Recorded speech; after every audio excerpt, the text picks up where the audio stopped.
Good morning.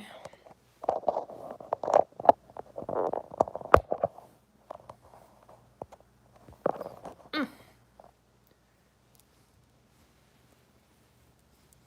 like sitting on my hair. Good morning, guys. Hi, Amy. Good morning, Dawn. Hey, guys. How's the Tuesday treating ya? Hi, hi. So, I came to live this morning basically for moral support. If you guys know, I know most of you know what is going on with me, like health-wise. So I have my colonoscopy appointment on Thursday. So this is my last day of eating. I have to fast all day tomorrow. Well, liquid diet, but for me, that's basically water and Powerade Zero. I'm starting to get nervous. I know it's like no big deal. Like, I know that. I know that this is a super routine procedure. There's most likely nothing wrong, but I'm starting to get really nervous. Like, I don't want to do it. I don't want to. But I know I have to. So I basically came in just to say hi to you guys, and I'm going to keep in touch with you about what this little medical adventure is like for me, because I think it's really important to discuss health stuff. Sorry, stay with me. This is going to be janky while I open my water.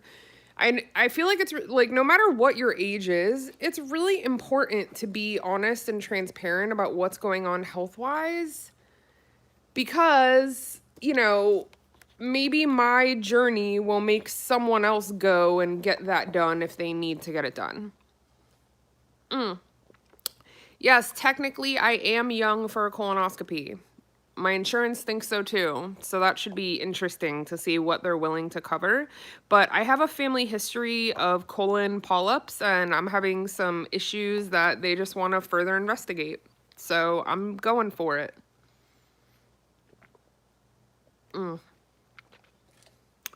Yeah, I don't know. I don't even know what I want to talk to you guys about. I'm just nervous. I don't like getting put under. I think that's my biggest thing. It just freaks me out to be out of control in that situation. So, like, thankfully, Dan is taking the day off on Thursday. So he's going to be there with me. So hopefully he's the first face that I see when I wake up and that I'm not too freaked out. I don't know. I don't want to do it.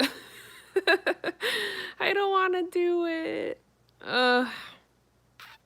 Yeah, I'm just nervous. Like, being out of control and all of the things that come along with anesthesia. No, Catherine, I have to have a colonoscopy done. Nothing major, just a little procedure, because I've had some stuff going on for a super long time, and they just, they want to make sure everything's good. Also, fun fact, not a fun fact, just something I want to discuss.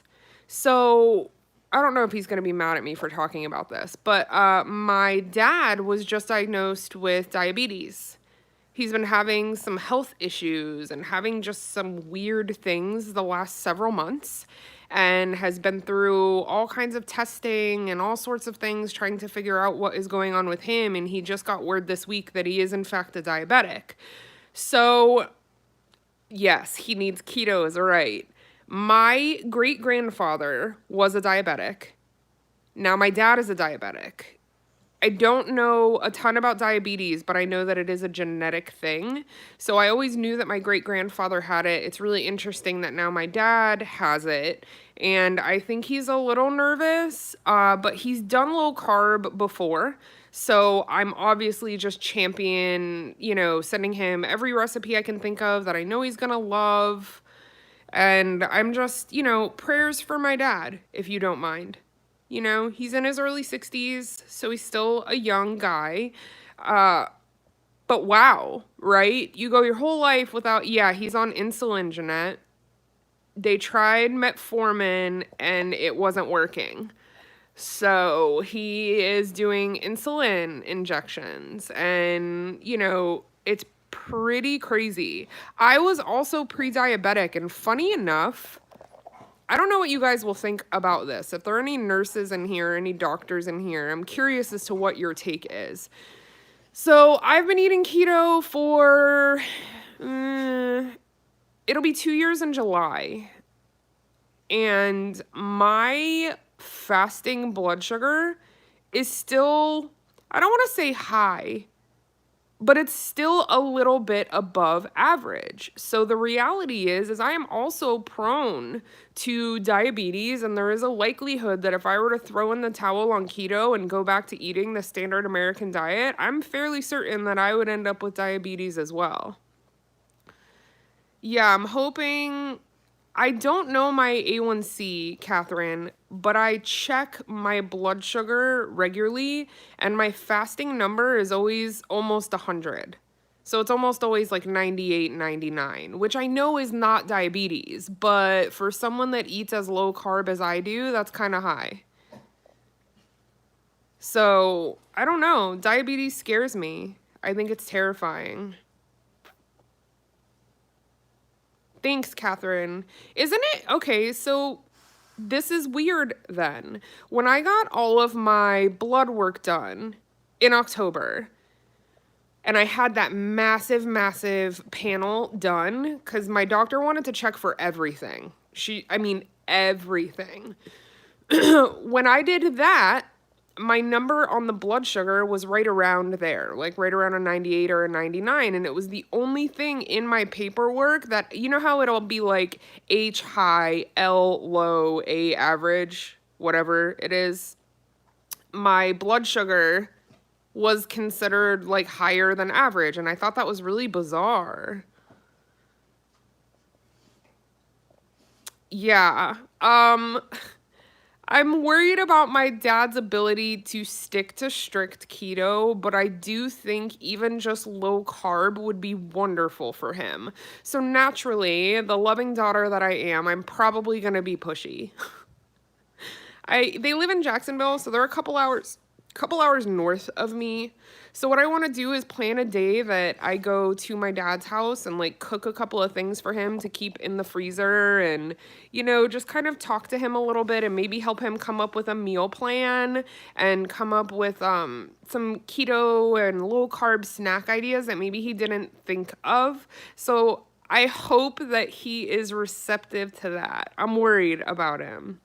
I love my dad very, very much. He's a wonderful person, and we've been through a lot together. We've had ups and downs in our relationship, as I think a lot of family members do, but he is my biggest supporter and cheerleader, and I just love him so much. So I'm going to do some research on type 2 diabetes because I don't feel like I know as much about it as I should. I had diabetes, gestational diabetes, when I was pregnant with Levi, so I learned a lot about that, but gestational diabetes and, run-of-the-mill diabetes is not the same. So I'm going to do some research and some reading. If you guys have any articles or any people in the diabetes community that you feel that I could learn something from, I would really, really I would love that information. And keto with kids, diabetes is so common. Honestly, it's rampant. And I think a lot of people have a tendency to just kind of, oh, it's just diabetes. Like, they don't realize how severe of a toll it can take on your health and on your organs. So, oh yeah, I love Dr. Berry. Dr. Berry is one of my favorite people in general. I've learned so much from him, and he just puts out the most responsible information. Yeah, so I told a couple of people about what was going on with my dad, a couple of people that I know that actually have diabetes and gone through something similar, and they're really understanding. But I can't believe how many people are like, oh, it's just diabetes, it's fine. I'm like, obviously you have no idea what diabetes does to the organs and to the body. It's much more serious. It's not, oh, it's just diabetes. Like, it's a very serious and scary disease. I guess I'm nervous about the insulin for him. Tiffany, that's incredible. Incredible. Right. So reversible with diet and exercise and all of those sorts of things. So I know that he watches my channel and I think for the past several months he's been watching it just to spend time with us. Like just to be able to see us and the kids and Dan like in on our daily grind. Cause it's like, he's like hanging out with us. But now I think he's gonna watch it from a different point of view. Lori, that's crazy. I think what blows my mind the most is there are just so many, like, what works for one doesn't work for others. Now, I don't know. Do you guys know that I've been married once before? I was married once before in my early 20s. My ex husband was a type 2 diabetic and got diagnosed with type 2 diabetes in his early 20s. He didn't eat well. He didn't take care of himself. He basically used insulin as a way to be able to eat whatever he wanted and not die, basically. But his numbers were always radical and extreme, and he was taking so much insulin. That was really the only exposure to diabetes management that I've had in my life. I know people with diabetes, but I never was there to like ask questions, And thinking back to how my ex-husband managed his, there's no way that he was in good health. There's just no way. Even though the insulin is controlling your blood sugar and keeping it at a relatively safe number, you don't take insulin so that you can eat a Snickers. And that's, I thought that's how it worked. But it's not. It's not at all. And that's actually a really dangerous way to handle diabetes.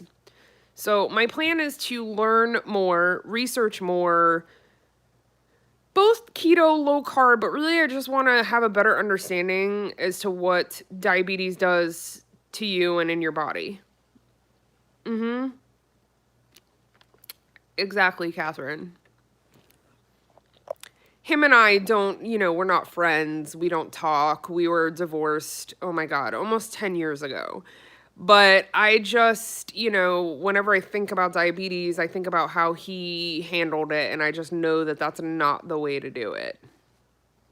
Yeah, see, so many of you have so many. Oh, Cindy, I'm sorry. So many personal stories with diabetes of family members, and, it scares me a little bit, but I also know that my dad's a tough dude. So I'm hoping that he's going to control his eating and, try some new things. So totally accepting prayers for my dad while he learns about diabetes and learns how to navigate this whole process. So there's that. But yeah, I'm feeling really nervous, really anxious today. I'm just flipping out. Catherine, I so will. Actually, when I go up there to him and I kind of talk to him and maybe do some cooking for him, I'm probably going to bring you guys along with me for that journey. One, so you can get to know him, and two, just in case there's anyone that is going to end up going through the same thing. I want them to, to be able to have a source. Really easy keto recipes, or transitioning from the standard American diet into a more low carb diet. I think it could be really interesting. I think so too, Catherine. Yeah, Terry, I've heard some horror stories, and I think that's why, I'm not a pushy person in the sense that I want to push my way of eating or my knowledge on this way of eating on anybody. When people ask questions or they have, they want to know things, I'm happy to talk about it. But even if someone's in really poor health, I'm not going to be like, you should do keto. It's not my place to do that. But, if someone does have questions or their health is poor and they want to know some, easy low carb recipes to help them transition, I am all about it. I just think it's crazy how many people are diagnosed with diabetes and just continue to eat the same terrible foods. I would be so afraid. Because the complications from diabetes are life-threatening. They're also incredibly painful. So to me, with a clear head, I sit here and I'm like, y'all, you can eat some of the most delicious, most magical foods. And if you're not doing strict keto, you're just doing low carb, the world is your freaking oyster. There's so many incredible sugar substitutes and so many ways to make foods that you love. Why wouldn't you do that? Well, crazy enough, Catherine, I still have the paperwork. I should dig it out and read it to you guys. When I got diagnosed with gestational diabetes, let me rewind. Pre-pregnancy, I am one of those weirdos that had an extreme phobia about doctors. Needles, IVs, blood draws, even a finger prick was enough to send me into a fainting spell, and I'm not being dramatic. I am dead serious. I put off blood work for years and years and years and years. I had a deep, deep phobia. That being said, when I got pregnant with Lincoln, just like everyone said I would, I, overcame that fear. Now I can get blood drawn, no problem. I can get shots and all this, that, and the other thing because I had blood work done so frequently when I was pregnant, and I was pregnant back to back. So I overcame that phobia. Now I'm fine. I can get blood drawn, no problem. Anyway, I digress. When I got diagnosed with gestational diabetes when I was pregnant with Levi, I had to have this appointment where they taught me how to check my blood sugar and taught me what I was supposed to eat and what I wasn't supposed to eat. It was part of the whole process. You guys would not believe what was on the paper of suggested foods to eat to keep your blood sugar down. And at the time, I was like, ugh, oh my God, this is terrible, because I was eating like complete crap and had been. So I was so sad, like, oh, no ice cream, no this, no that. But looking back, so many foods that were on that list were like high carb. Have a bowl of oatmeal with raisins. What? Have a turkey sandwich, like on bread with honey mustard. What? It doesn't make any sense. These are the people that are telling you, as I wonder if it's the same for like regular diabetes, but with gestational diabetes, they basically were like, okay, here's what you're supposed to eat. So for the first couple of weeks, I ate that way. Oh, Keto Storm, I'm so excited for him. Please keep us posted. I want to know all about diabetes. Okay? Okay. So the first couple of weeks that I got diagnosed, I ate that way because that's what it said on the paper. Yes, Doris, you made it. So I'm eating the way that they tell me to eat on the paper. So I'm going to give you an example of a day's meal, okay? Breakfast, oatmeal with raisins and half a banana. Lunch, a turkey sandwich with honey mustard and a serving of pretzels. Dinner, half of a baked potato, carrots, and whatever, meat, a hamburger. I ate that way for 2 weeks and my blood sugar kept skyrocketing. It kept going up. So they were threatening that they were going to have to put me on insulin, and I was freaking panicked. I just got goosebumps all over my body because I remember the feeling of sitting in the doctor's office and I'm like, Doc, I'm eating exactly what they told me to eat on the paper. I am checking my blood sugar like it felt like every 20 minutes. Like I'm doing exactly what they told me to do, and my blood sugar is sky high. So thank God, my brilliant OBGYN, who you guys will hear me talk about periodically because she's just such a responsible physician and I just trust her so much. She's incredibly gifted, so talented, and realistic.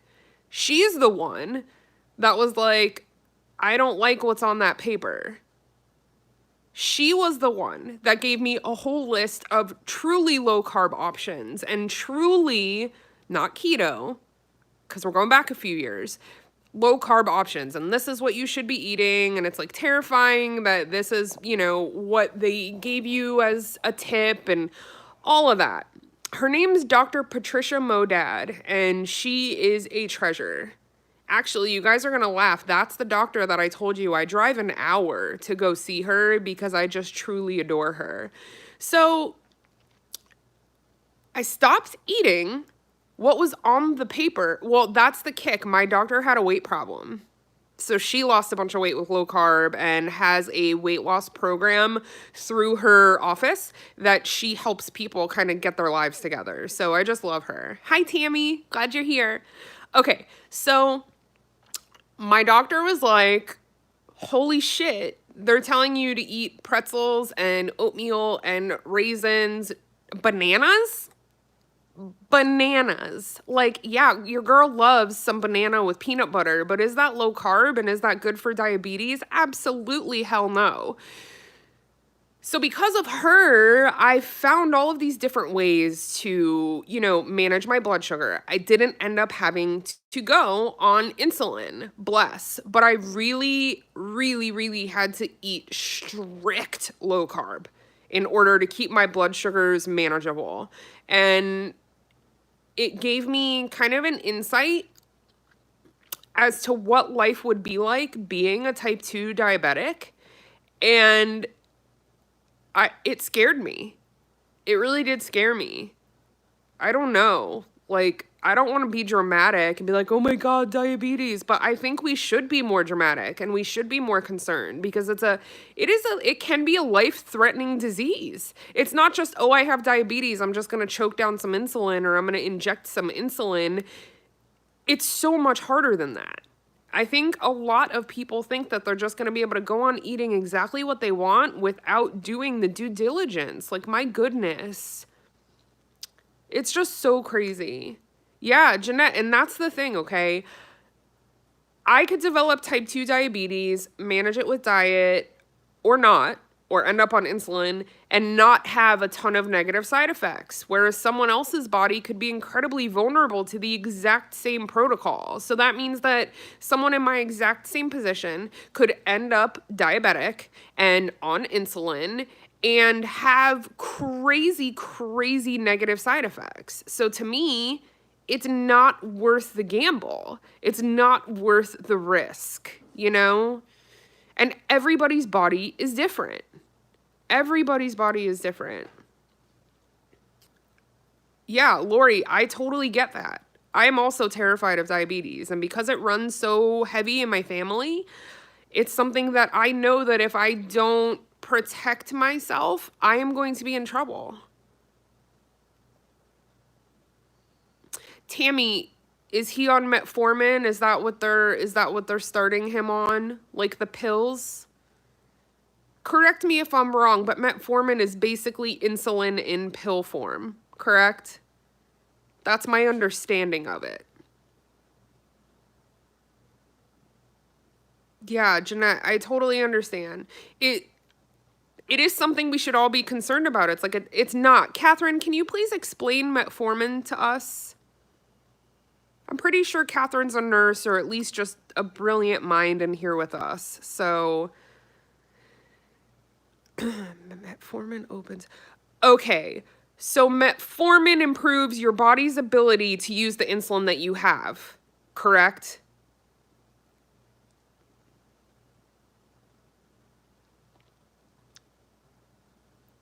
I don't want to misinform you guys. Okay, cool. So Catherine's a medical assistant at an endocrinologist office. So she definitely knows what she's talking about in this realm. So I'm super glad that she's in here. It was the perfect live for her to be in. So here's the deal. If someone has aggressive type 2 diabetes, metformin is probably not going to be an option for them. They are probably going to have to go directly to injectable insulin because if your body is just that far gone and that far out of control, it's not going to be an option for you. But someone like my dad, who's newly diagnosed, they're going to give him, they gave him a go with the metformin. It did nothing for him. Nothing. He still felt like garbage. He was having really bad dizzy spells, just really not feeling his best at all. So now since he started on insulin this week, he said he's feeling a lot better. So, metformin's not for everyone. It's not going to work for everyone. It depends on where you're at in your diabetes adventure. And I know that that sounds like a really weird way to think about it, but everybody is different. Everyone.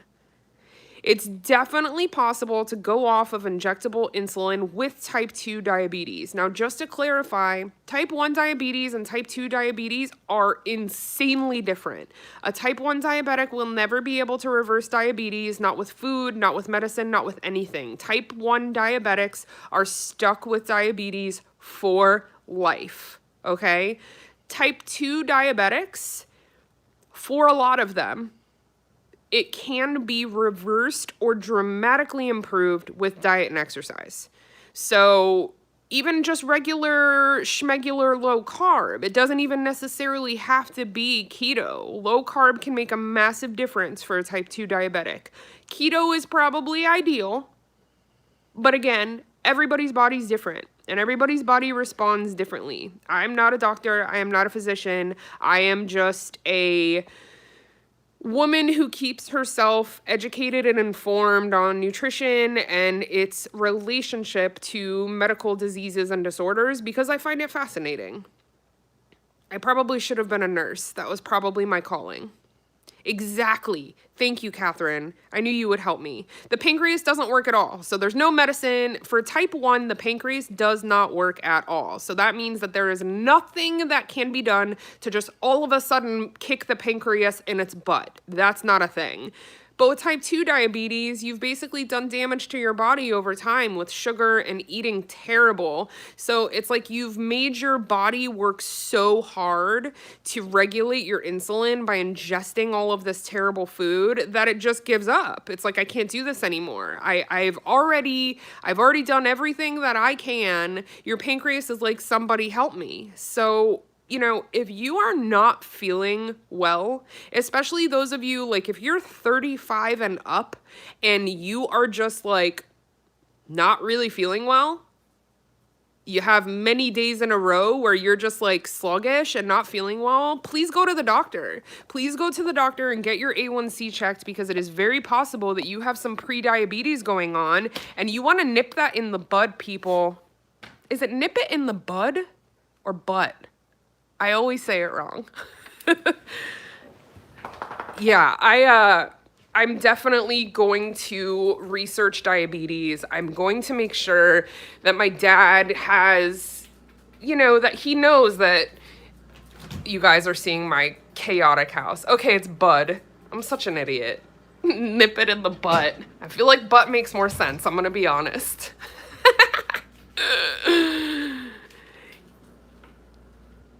The bud. What a weird saying. Okay, I just went and grabbed a Bang Energy. Please don't judge me. No, Catherine, you've been incredibly helpful. Like, I have to say, I would say that it's a coincidence that you were in here, but I truly believe that there are very few coincidences in life, and everyone is exactly where they're supposed to be. Whether it's alive on social media or you happen to go to a different grocery store and have a conversation, whatever it is, you're meant to be here. I truly believe that. God's funny. So, excuse me. Yeah, Allison, I've been sleeping pretty good. I do this thing, okay, where I'm super tired. I'm ready for bed. Let's say it's 10 o'clock. I'm on the couch. I'm starting to fall asleep. I don't just go to bed.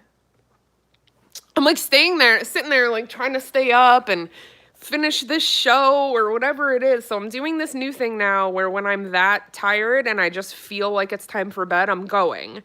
Hi, Erin. What's up, sis? Oh, Chris, I'm glad you're here then. See, this is my point. There are no coincidences in life. You are exactly where you're meant to be. To pick up whatever nugget of information. Oh my God, Keto Storm, that gives me chills.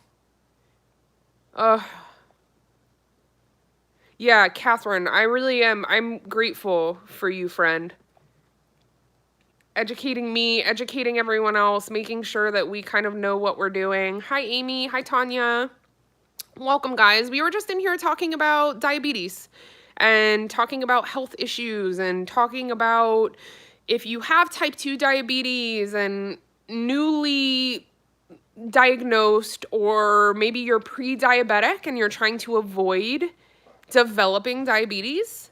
Yeah, Catherine. Okay, so here's another question for you, and I'm sorry that I'm just totally utilizing you being in here right now, but you're the only one that I know can answer questions and not give misinformation.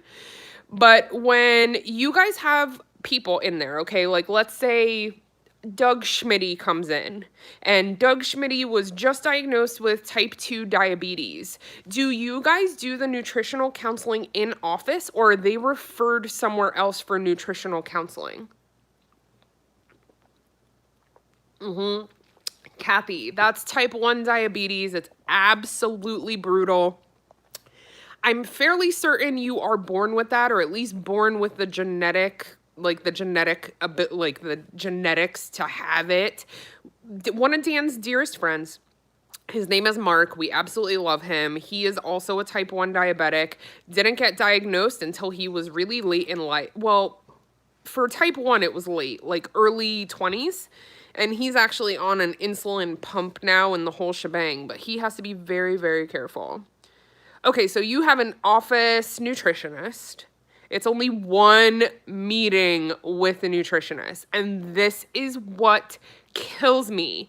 If someone is not willing to do the research on their own and they're only going based on that one nutritionist appointment that's just going to give them like a blanket statement of information, like, holy crap, it's just not enough. Yeah, Catherine, I wonder. I always was under the impression that type 2 diabetes was something that typically happened later in life, but they're saying generationally, like our generation. I'm 36. I'm like a millennial zennial, I guess. They're saying that our generation is developing type 2 diabetes earlier, and that it's just going to keep happening. And there's a ton of children that are being diagnosed with type 2 diabetes. And if that is purely from what we're eating, folks. Purely from what we're eating. I have a really hard time with my kids because, as most of you know, both of my children are on the spectrum. One of the caveats of autism is that they have a really, really, really difficult time with food and food textures. So my kiddos have a very limited diet. Now, that being said, we are at a point in our lives where we really want to start working on their diet and the things that they eat. Not keto necessarily, just starting to really eliminate a lot of the processed food that they eat. See you later, Gina. And all of that sort of thing, because I'm looking at what we're eating and it's this beautiful, lean meats and fresh cheeses and delicious vegetables. There is a huge connection between autism and gut health. A lot of things that have been proven, a lot of things that have not been proven. So it's a slippery slope, but I believe that over the years, obviously, like, autism is being studied now in a way that it never has been before. There's definitely going to be a correlation between gut health and autism, for sure. There's a lot of digestion stuff that goes along. Yeah, Tiffany, I've seen the magic pill. The magic pill, unfortunately, has kind of given people the impression that keto is the best thing for autism, and that's not necessarily true. It's really only one family's experience with keto and autism. So it's a very biased documentary. There's a lot of great keto information in there, but regarding keto and autism, it's a little bit irresponsible. I hope that makes sense.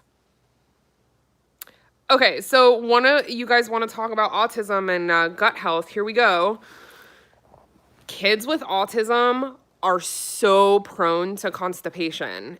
And I'm not talking the kind of constipation where, like, you're having a little trouble and a little bit of fiber will help you. I'm talking like the kind of constipation that sometimes needs medical intervention. That alone is enough of a indicator that there is a connection between gut health and autism. Also, I'm trying to remember the name of the book. It's going to escape me now because I want to tell you, but oh my God. My poor boy, my oldest son has constipation that it would rip your heart out. It's like the saddest thing that there is. Like he's in pain. He's in pain, and that's with copious probiotics, fibers, stool softeners, and he still has a really hard time going. My youngest son, thankfully, doesn't seem to have the same kind of issues, but, he could eventually. So constipation is one of those weird, like, autism, I don't want to say symptoms, but kind of. Yeah, it's the worst thing ever, you guys. It's the worst thing ever. Like, he's 4, he has hemorrhoids. Dead serious. And as a mom, I'm standing there, like, crying with him while he tries to go to the bathroom. So there's definitely a connection between gut health and autism. Now, is that to say that keto fixes autism? No. No. Keto helps with inflammation in the body, which can help with A to Z diseases and disorders. Like, it may help, it may not. Like, it may, every body is different. So to me, no, exactly, Jeanette. It's so sad. Like, so sad.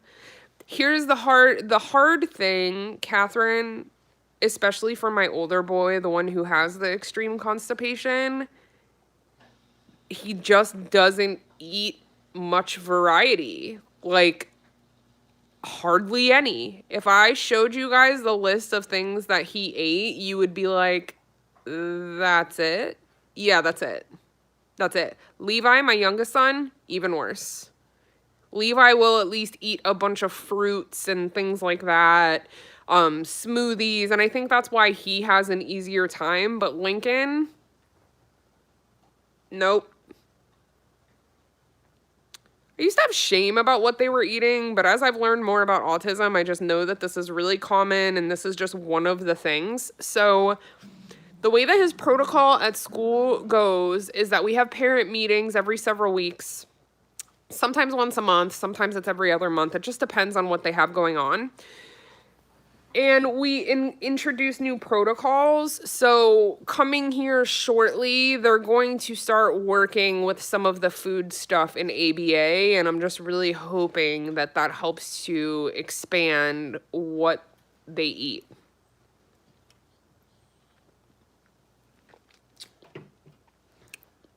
Yeah, so we're working on it. Yeah, definitely, Jeanette. They do not like to try anything new. I'm really lucky in the sense that compared to some other ASD parents that I know and that I have a relationship with, mine actually eat a lot more than others. I know a lot of parents where their kids literally only eat 1 or 2 things. I will look into that, Catherine. So we're really lucky because, while they probably only eat like 20 things, that's a lot better than some people's situations. So I have a tendency to focus on the positives there. And at the very least, they will try something and tell you that they don't like it. So it could be worse. It could be much worse. I know, and everyone always wants to run to me and be like, eliminate his dairy, but he doesn't really have any dairy. Like, he does almond milk, and he doesn't eat any cheese. Like, he doesn't eat macaroni and cheese. He doesn't... it's real. Like, this kid lives on pizza rolls and bananas, basically. Somebody please tell me it could be worse so I don't hate myself at the end of this live. Oh my God, if you are a parent, unsolicited advice basically like comes at you constantly. It's crazy. It's crazy. I try really hard not to do that to people. I try. Sometimes I can't help myself, but I do try. Yeah, unsolicited advice. It's like people can't wait to tell you what worked for them or what show they watched or which Dr. Oz episode made sense to them. Like it's tough. It's hard out here in the streets to be a person.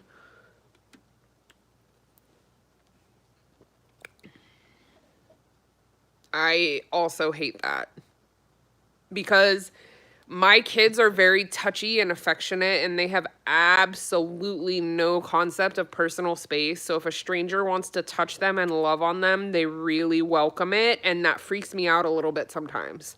Sometimes it's fine, but sometimes they're going to do that with the wrong person and it's going to make me uncomfortable.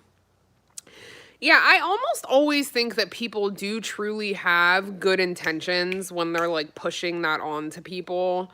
But some people get really too assertive with it. Yeah, see, Lori, and that's the thing. There's a huge part of it that's just like picky kid syndrome, you know? Like, they're just picky. They're just super picky. Yeah. My ex-husband was like that, Jennifer, where I would buy all this like diabetes healthy food and then I would find like wads of candy bar wrappers all over his car. Like, you either want to take care of yourself and your health or you don't.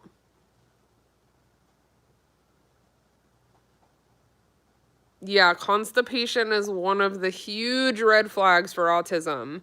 Obviously, only if it's coupled with a bunch of other red flags like trouble sleeping, meltdowns, eye contact, losing words. Like there's a checklist basically, but constipation should definitely be on there. And like I said, it's not just your run of the mill, like I'm a little constipated today. It's like crippling constipation. Yeah. You said it's your nephew? Keto with kids? I agree with that, Jeanette. And I think a lot of people wait until something really bad happens, and why not get ahead of everything and do it before something really bad happens, before you have this like treacherous symptom, you know?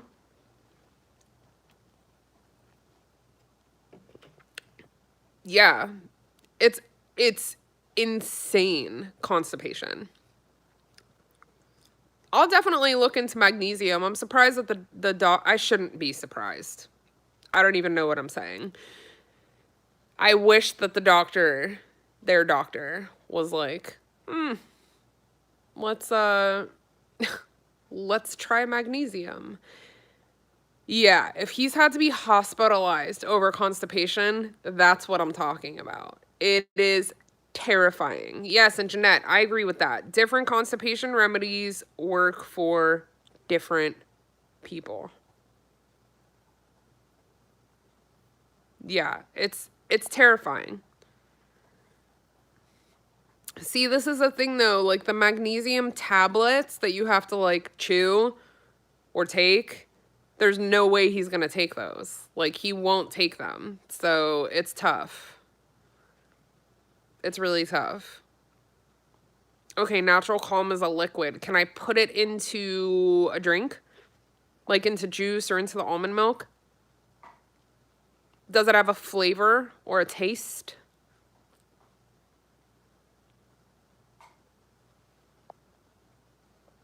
That's why I love to do these lives. Aloha.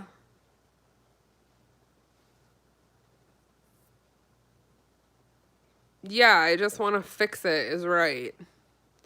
It's flavored. See, that might be tricky for us. Powder. Okay, they have an unflavored. Fabulous. That's what I needed to hear. That's what I needed to hear. Okay, cool. So unflavored, I could sneak into juice or something like that. Maybe he would take it.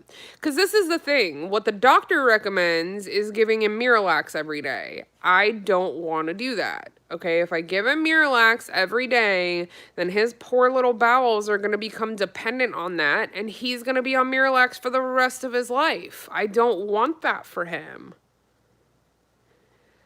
Erin, we are doing really great with the donations for Dan and I to go to KetoCon. I'm still working on it. We are going to get there. We're just gonna figure out how to make it happen. Dan and I have never been on a trip together, so KetoCon will theoretically be our honeymoon, kind of. Isn't that funny? I will check into that. I will check into it. Like I said, my kids are so skeptical. It's like really hard to get them to try anything new. So if it has a flavor, it'll ruin our lives. Cuz what'll happen, like if I put something flavored into his juice or into his almond milk, then he'll go on strike about that particular beverage for weeks cuz he thinks it's tainted. So if he loves orange juice, and he thinks it tastes funny or tastes a little bit off, then he'll go on an orange juice strike for a while. So I have to be really strategic about it. Yeah, crispy, that's my whole thing. I don't want him to be dependent on the Miralax to go to the bathroom, because what a nightmare. Have a great day, Tiffany. Yeah, I really think that people have a tendency to just kind of band-aid situations and been like, oh, just give him Miralax. Like, okay, I get that will work and that will keep things moving, but do I really want him to have to be on a bowel stimulant for the rest of his life? No. I would like to find a more natural approach of something that's going to work for him. We have to do suppositories a lot. The glycerin suppositories to help him go to the bathroom. It's awful.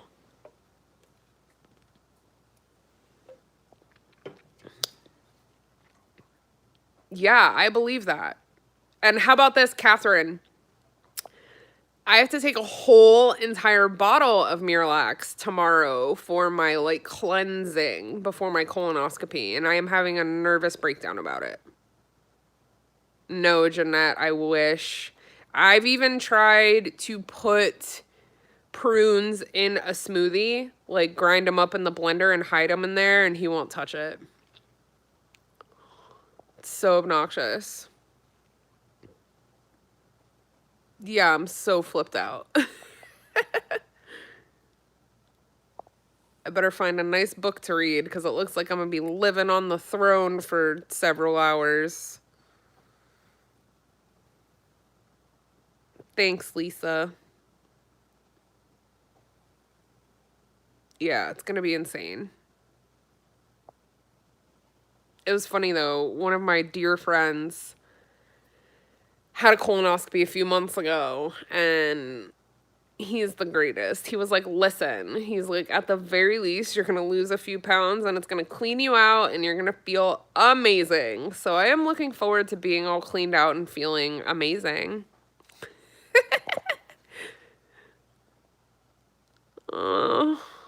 Yeah, Kathy, I'm not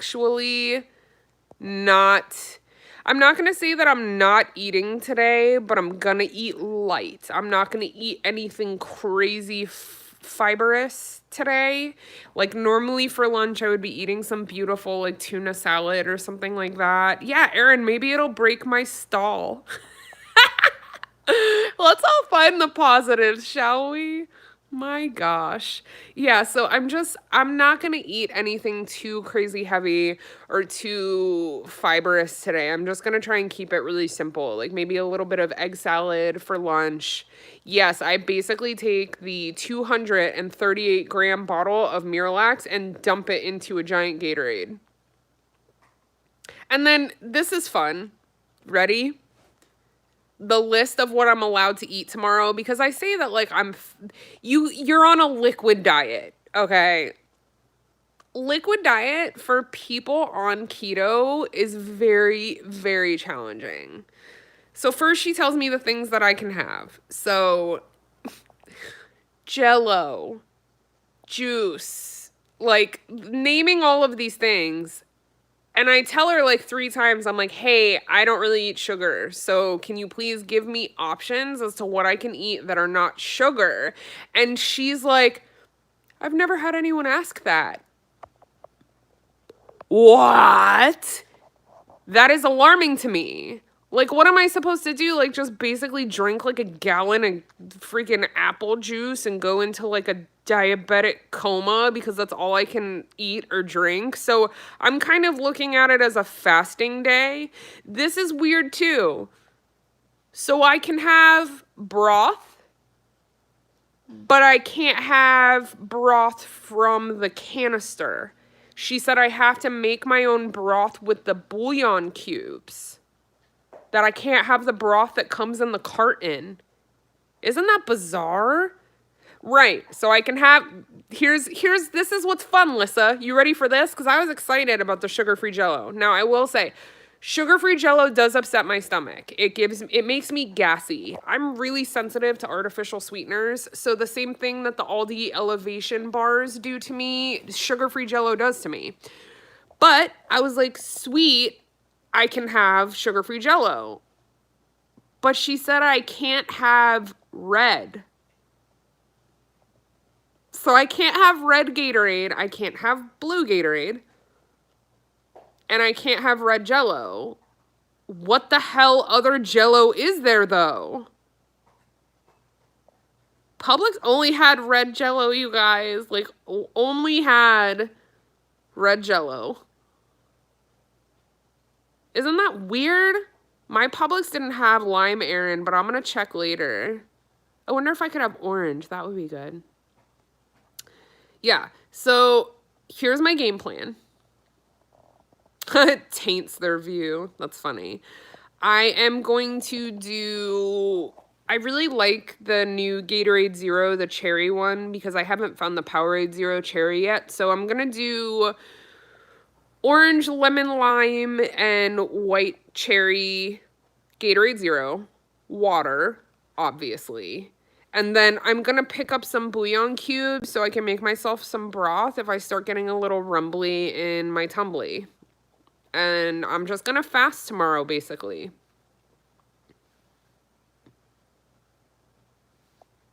Dad ate green and orange. Okay. I really like lime. I wish that I could find sugar-free lime. Does it upset anyone else's stomach? Am I just a baby? I had a sugar-free Jell-O for dessert last night because we had strawberry in there because I thought I could eat it for tomorrow, but I can't. So I had it last night with a little bit of like sugar-free heavy cream whipped cream. And I was so gassy this morning. Like, it gave me the farts. Yes, Jeanette, I'm not allowed to eat anything tomorrow. Just liquids.